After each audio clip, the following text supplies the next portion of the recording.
নমস্কার বন্ধুরা, রুবিস kitchen and ব্লগসে সবাইকে স্বাগত। আশা করি তোমরা সবাই ভালো আছো, আমিও ভালো আছি। আজকে আবারও আরেকটি নতুন অন্য ধরনের ভিডিও নিয়ে চলে এসেছি প্রত্যেক দিনের মতন। সকাল হয়ে গেছে, এখন বাজে সকাল প্রায় 5:30 পৌনে 6 এরকম।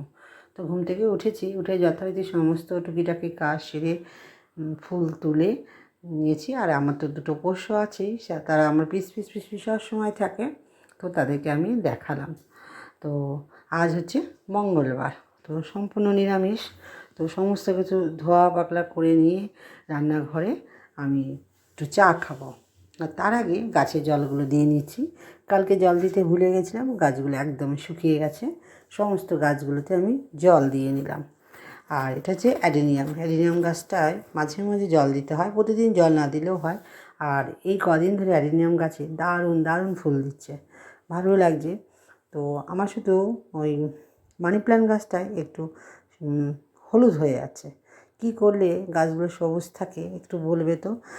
আমি আগে খুব যত্ন করতাম, এখন যত্ন হয় না বলে খুব একটা, তাই গাছগুলো কেমন হয়ে যাচ্ছে।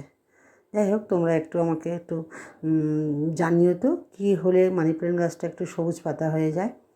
এই বলতে বলতে দেখো, আইসক্রিমটা বাইরে গিয়েছিলো ওর মাকে খুঁজতে। ওর মা একটু অসুস্থ, একটু দূরে দূরে সরছে, ও তো মা ছাড়া থাকে না। তো মাকে ডেকে আসলো, তো খুঁজে পাইনি, তা আমি ডাকলাম বলে চলে এসেছে সঙ্গে সঙ্গে। যাই হোক, তোমাদের সঙ্গে কথা বলতে বলতে আমি স্নান করে পুজো দিয়ে নিয়েছি। পুজোটা আগে দিয়ে নিই সকালবেলায় প্রতিদিনই, হ্যাঁ, না হলে না দেরি হয়ে যায়, খুব অসুবিধা হয়। পুজো দিয়ে নিয়ে সকালে ব্রেকফাস্টটা রেডি করছি। সকালে ব্রেকফাস্টে আজকে আছে ডিম টোস্ট, একটু অন্যরকমভাবে। তো এটা আমি একটা ইউটিউবে চ্যানেলে একজনকে দেখেছি এভাবে করতে, আমারটা ঠিক অতটা ভালো হয়নি। তো এর মধ্যে না আরও একটু স্যালাড দিতে হতো, শসা, টমেটো, পেঁয়াজ। যেহেতু আমার মেয়ে বলছে এগুলো আমি কিছুই খাবো না, আমাকে প্লেন করে দাও, তো ওকে পেঁয়াজ দিয়ে, চিজ দিয়ে, ডিম দিয়ে করে দিয়েছি। তোমরা আমার রুবিস কিচেন চ্যানেলে অ্যান্ড ব্লগসে গেলে তোমরা দেখতে পাবে এই রান্নার, এই যে আমি ব্রেকফাস্টটা রেডি করেছি সেটা। যাই হোক, যথারীতি ওকে ব্রেকফাস্টটা দিয়ে নিয়ে আমি আমার মতন ব্রেকফাস্ট করে নিয়েছি। আমি তো প্রতিদিনের মতন ওটস আর দই দিয়ে খেয়ে নিলাম। তারপরে দুপুরে রান্নায় তৈরি চলছে। আজকে রান্না করেছি দুপুরে পার্শে মাছ পটল আলু দিয়ে, আর পমফ্রেট মাছ ছিল, সেটাকে ফ্রাই করে নিয়েছি, তার সাথে পটল ভাজা। এগুলো আমার জন্য নয়, এটা সম্পূর্ণ থালাটা সাজিয়ে দিয়েছি আমার মেয়েকে। তো ও বলল ওর খিদে পেয়ে গেছে, তাড়াতাড়ি ওকে সাজিয়ে দিলাম। আর আমি তো নিরামিষ জানি। যাই হোক, দেখো আমরা সবাই দুপুরে বিশ্রাম করছি। তো বিস্কুট এদিকে টি টেবিলের ওপরে একদম ঘুমিয়ে আছে, তো এটাই দেখালাম। সন্ধ্যা হয়ে গেছে, ঘরে সন্ধে দিয়ে নিয়েই, যেহেতু আজকে মঙ্গলবার, আমরা বজরংবলী মন্দিরে যাই, আমি আর দিদি মিলে দুজনেই যাই।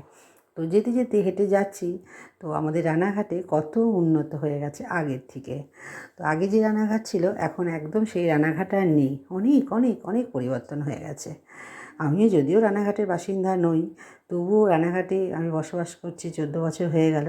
ভবিষ্যতে হয়তো আমি রানাঘাটেও থাকতেও পারি, জানি না কোথায় থাকব। তো সেটাই বললাম, আমি যা রানাঘাট দেখেছি সেই রানাঘাট অনেক অনেক উন্নত। হয়তো আমার থেকে আরও অনেকে বহু বছর ধরে রানাঘাটে বাস করছে, তারা আরও বেশি ভালো বলতে পারবে। আমি একটু বেশি বলে ফেললাম, আমার তো রানাঘাট বেশ ভালোই লাগে। যাই হোক, কথা বলতে বলতে পুজো দিয়ে নিয়ে প্রসাদ নিয়ে বাড়ি আসতে পারিনি, কারণ বাজারে গিয়েছিলাম, কত কেনাকাটি বাকি, টুকিটাকি মেয়েও এসেছিলো আর মেয়ের বান্ধবী ছিল, সবাই মিলে একটু কেনাকাটি করে নিলাম। আর আমরা গিয়েছিলাম গীতালিতে। যাই হোক, তার আগে আমরা কিছু টিফিন খেয়ে নিলাম। টিফিন বলতে আমরা দই বড়া খেয়েছি। তো খেয়ে নিয়ে চলে আসলাম পুরো গীতালি। আমি প্রায় কিছু শাড়ি কদিন ধরে কিনেছি গীতালি থেকে, বেশ ফ্যান্সি শাড়ি তুলে, ওনার ব্যবহারও খুব ভালো। তো সেই জন্য আবারও ফিরে ফিরে ওনার কাছে যাই। তোমরা এখান থেকে শাড়ি কিনে নিতে পারো, খুব একটা যে দামের হেরফের হবে তা না, ঠিকঠাক, আমার কাছে তো ঠিকঠাকই লেগেছে। তোমরা যারা কেনো তারা বলতেই পারবে। যাই হোক, ওনার ব্যবহারও খুব ভালো, সবসময় হাসি মুখেই থাকে।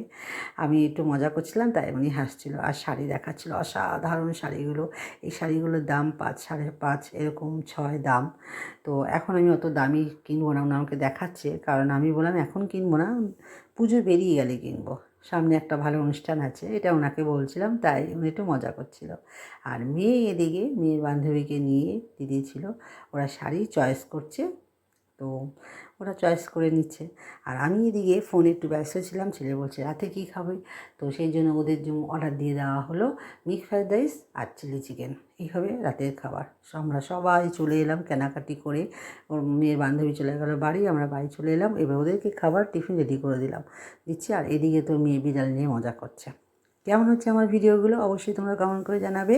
আমার চ্যানেলটি ভালো লাগলে সাবস্ক্রাইব করে দিও। চলো আজকে এই পর্যন্ত, সবাই ভালো থেকো, সুস্থ থেকো, টাটা।